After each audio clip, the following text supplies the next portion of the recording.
प्रिय समाज बंधुओं एवं ओबीसी समाज के सभी सम्मानित साथियों, सबको सादर अभिवादन। मैं आज आपके समक्ष एक बहुत ही जरूरी मुद्दे को लेकर लाइव हुआ हूं, जो न राजनीतिक है न धार्मिक है, बल्कि हमारे स्वयं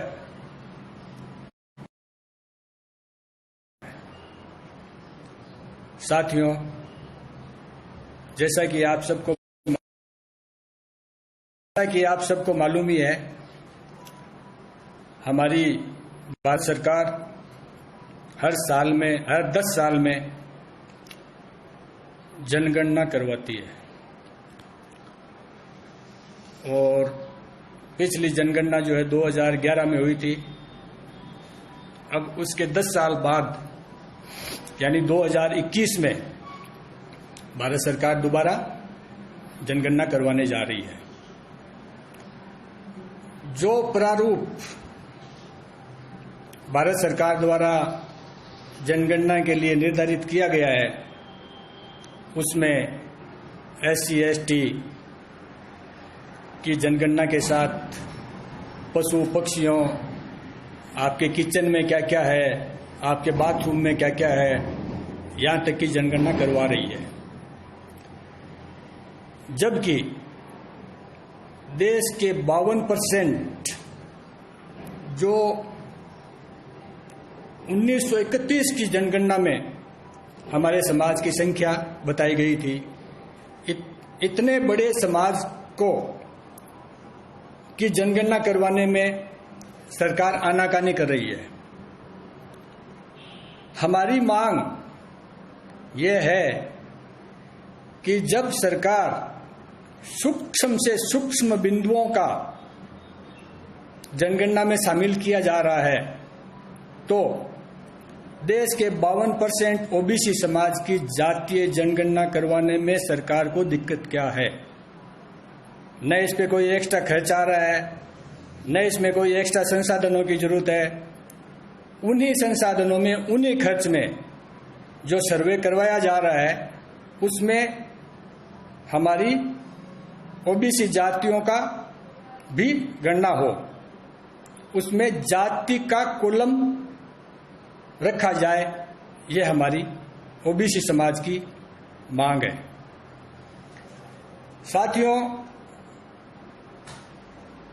2011 की जनगणना में जब हुई थी तो उसमें जाति का कॉलम था और 2015 में वो कंप्लीट हो गई थी, लेकिन उसके आंकड़े आज तक सार्वजनिक नहीं किए गए। कारण स्पष्ट है। आज हमारी जो 1931 में जो संख्या हमारी 52% थी, वो आज लगभग 60% तो अवश्य होगी। और सरकार को इस बात का डर है कि यदि ओबीसी जातियों को उनकी असली जनसंख्या और असलियत, उनकी जनसंख्या और शक्ति की सार्वजनिक हो जाती है, तो वो अपने हकों के लिए, अपनी हिस्सेदारी के लिए मांग उठाएगा और उठाएंगे। मांग तो उठाएंगे ही। जब देश में 15% उच्च वर्ग को बिना किसी आयोग की सिफारिश, बिना किसी और अन्य जानकारी हासिल किए बिना किसी आंकड़ों के, उनको बिना किसी भी हिचकिचाहट के 10% आरक्षण दे दिया जाता है, तो 15% को 10% आरक्षण दे दिया जाता है, तो 60% को लगभग 40-45% आरक्षण और संसाधनों में और देश के सभी क्षेत्रों में, चाहे वो नौकरी हो, चाहे वो राजनीतिक भागीदारी हो, चाहे संसाधनों में उसकी हिस्सेदारी हो, उनमें 45-50% आरक्षण उनका होना चाहिए। और ये हम लेकर रहेंगे। इसके लिए रणनीति तैयार हो रही है। इसलिए साथियों, हम सबको दिनांक 17 अगस्त से 22 अगस्त तक सोशल मीडिया के सबसे सशक्त माध्यम ट्विटर पर एक आंदोलन चलाना है। उस आंदोलन के लिए आपको हमारे ओबीसी के जो योद्धा हैं, जो इसकी लड़ाई लड़ रहे हैं, जो इसके लिए संघर्ष कर रहे हैं, वो आपको 17 अगस्त की 17 तारीख से 22 अगस्त 2020 तक रोज सुबह फेसबुक के माध्यम से, व्हाट्सएप के माध्यम से, अन्य सोशल मीडिया के माध्यमों से आपको मैसेज करेंगे। हर दिन हमें 17 तारीख से 22 तारीख तक वो मैसेज वायरल करने हैं और हमें कोशिश करनी है कि वो टॉप ट्रेंड करे।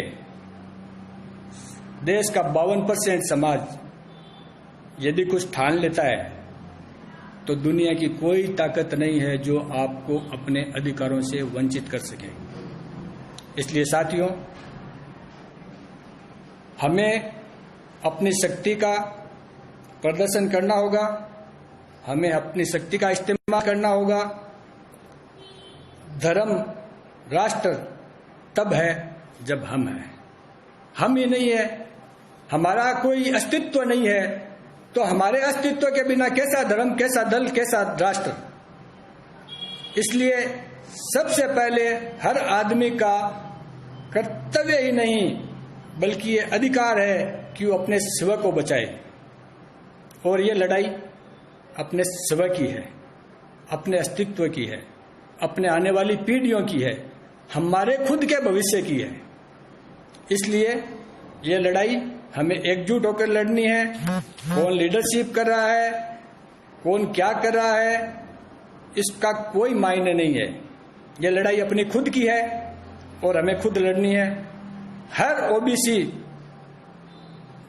वर्ग का भाई बहन, बुजुर्ग, माताएं, बहनें जो सोशल मीडिया का उपयोग करते हैं, वो बहुत ही निडरता के साथ और एक जबरदस्त आह्वान के साथ में सोशल मीडिया के सबसे सशक्त माध्यम ट्विटर पर देश के प्रधानमंत्री, देश के महामहिम राष्ट्रपति, ओबीसी आयोग, इन सबको हैशटैग करके हमें इसको बहुत जबरदस्त तरीके से वायरल करना है, ताकि किसी भी हालत में सरकार को 2021 की जनगणना में जातीय जनगणना का कॉलम जोड़ा जाए। यह मेरा आप सबसे करबद्ध निवेदन है। इसको न किसी राजनीति के रूप में देखें, न किसी धर्म या जाति के विरुद्ध में देखें। यह हमारी स्व की लड़ाई है जो हम लड़ेंगे। यह हमारा कर्तव्य है और यह हमारा अधिकार है। साथियों, मैं ज्यादा नहीं कहना चाहता, थोड़े को ज्यादा में समझें और अपने स्व की इस लड़ाई को लड़ें और निडरता के साथ लड़ें। धन्यवाद।